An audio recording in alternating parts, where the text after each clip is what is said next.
जोशीमठ नगर में जिस बात की चिंता प्रशासन को मानसून की बरसात के दौरान थी, वो धरातल पर धीरे धीरे दिखने लगी है। एक बार फिर से जोशीमठ के रविग्राम वार्ड में दरारें पड़ने लगी हैं।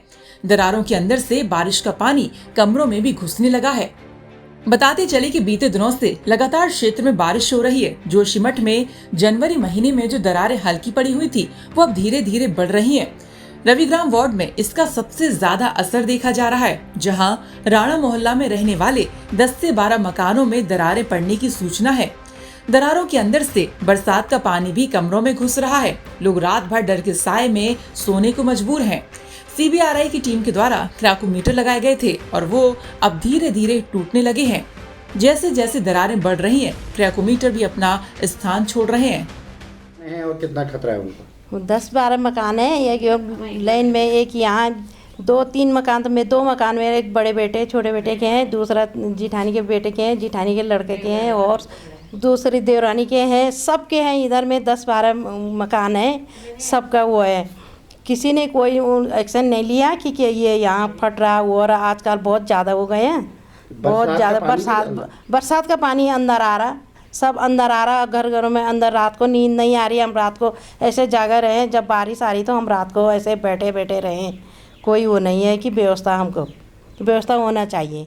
जनवरी माह के बाद भूदशा जो स्थिति उत्पन्न हुई थी, उसके पश्चात अब अगर बरसात की बात करें तो बरसात में निरंतर प्रत्येक दिन कुछ ना कुछ घरों पे दरारें बढ़ती हुई नजर आ रही है और लोगों को उन घरों में रहने के लिए मजबूरन उन घरों को रहना पड़ रहा है, क्योंकि उन लोगों का अभी तक कोई मुआवजा, उनकी कोई फाइल नहीं बन पाई है, उनको असुरक्षित की श्रेणी में नहीं रखा गया और जिनको पहले रखा भी गया है उनके भी अभी तक मुआवजे तय नहीं हो पाए हैं, लोगों को अभी तक मुआवजा नहीं मिल पाया है। तो अगर इस पूरे माह बरसात रहती है तो इस स्थिति को अगर देखें तो इन घरों में रहना असुरक्षित ही कहूँगा और जल्द से जल्द इन लोगों का मुआवजा दिया जाना चाहिए, इन घरों को असुरक्षित की श्रेणी में रखा जाना चाहिए और जल्द से जल्द इनकी व्यवस्थाएं कराई जानी चाहिए, क्योंकि ये पूरा ही मोहल्ला, अगर इस मोहल्ले की बात करें तो 18 से 20 घर हैं और उनमें से लगभग 12 से 13 घरों में बहुत ज़्यादा दरारें पड़ चुकी हैं और इन घरों का एक बार फिर से सरकार को इसको फिर से एक बार दिखवाना चाहिए और क्या इनकी स्थिति बनेगी, क्या इनका मुआवजा बनेगा, कहाँ इनको शिफ्ट किया जाएगा, ये जल्द से जल्द तय किया जाना चाहिए।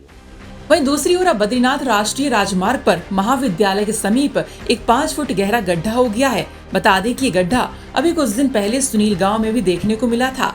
वहीं अब बद्रीनाथ राष्ट्रीय राजमार्ग के समीप एक बड़ा गड्ढा देखने को मिल रहा है, जो कि दिन प्रतिदिन बढ़ता ही जा रहा है। ऐसे में इस गड्ढे से सिविल लाइन और पेयजल की लाइनें भी जा रही हैं। वहीं लोगों में इस तरह की घटनाएं कहीं न कहीं एक बार फिर से डरावनी साबित हो रही हैं। ऐसी घटनाएं देखने से लोगों में डर का माहौल पैदा हो रहा है। जोशीमठ में एक बार फिर से दरारों की खबरें आनी शुरू हो गई है। हालांकि प्रशासन का कहना है वो जांच कर रहा है, दरारें नई है या पुरानी। वहीं इस समय हम मौजूद हैं ऋषिकेश बद्रीनाथ राष्ट्रीय राजमार्ग पे। ये जोशीमठ का वो हिस्सा है जहां पे नरसिंह मंदिर के रास्ते जो ऋषिकेश बद्रीनाथ राष्ट्रीय राजमार्ग जाता है और यहाँ पे एक गड्ढा आज फिर से नया देखने को मिल रहा है। ये गड्ढा 6 से 7 फीट गहरा गड्ढा दिखाई दे रहा है। हालांकि इसमें सिविल लाइन और पेयजल लाइन भी इससे गुजर रही है। ऐसे में ये गड्ढा होना कहीं न कहीं चिंता का विषय है, क्योंकि जोशीमठ में जनवरी के महीने में हुई भूदशा की आपदा के बाद एक बार फिर से दरारों की खबरें और इस होने की जो मानसून का दौर है इस समय दिखाई दे रही है। कहीं ना कहीं लोगों में चिंता का विषय बन रहा है। ऐसे में हर कोई डरा सहमा भी दिखाई दे रहा है। हालांकि ये जांच का विषय है कि ये उसी आपदा का भाग है या नहीं, ये तो प्रशासन बाद में बताएगा। लेकिन अभी कहीं ना कहीं ये गड्ढे जो हो रहे हैं और जो दरारें बढ़ रही है वो कहीं ना कहीं चिंता का विषय बन रही है।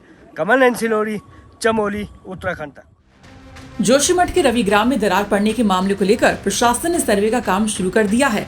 रविवार को नगर पालिका और प्रशासन की टीम ने दरार पड़ने की सूचना के बाद स्थलीय निरीक्षण किया और प्रभावित परिवारों से मुलाकात भी की। देखिए, रविग्राम में कल रविवार के दिन नगर पालिका और तहसील की टीम ने एक संयुक्त निरीक्षण किया था, जिसमें जो पूर्व की दरारें हैं वही हमें अभी तक संज्ञान में आई हैं। इसको अधिक अच्छे से समझने के लिए हमारे द्वारा एक भूवैज्ञानिक और एक पीडब्ल्यूडी की टीम को बुला लिया गया है और जैसे ही टीमें पहुंचेंगी इस एरिया का एक बार पुनर्निरीक्षण करा लिया जाएगा।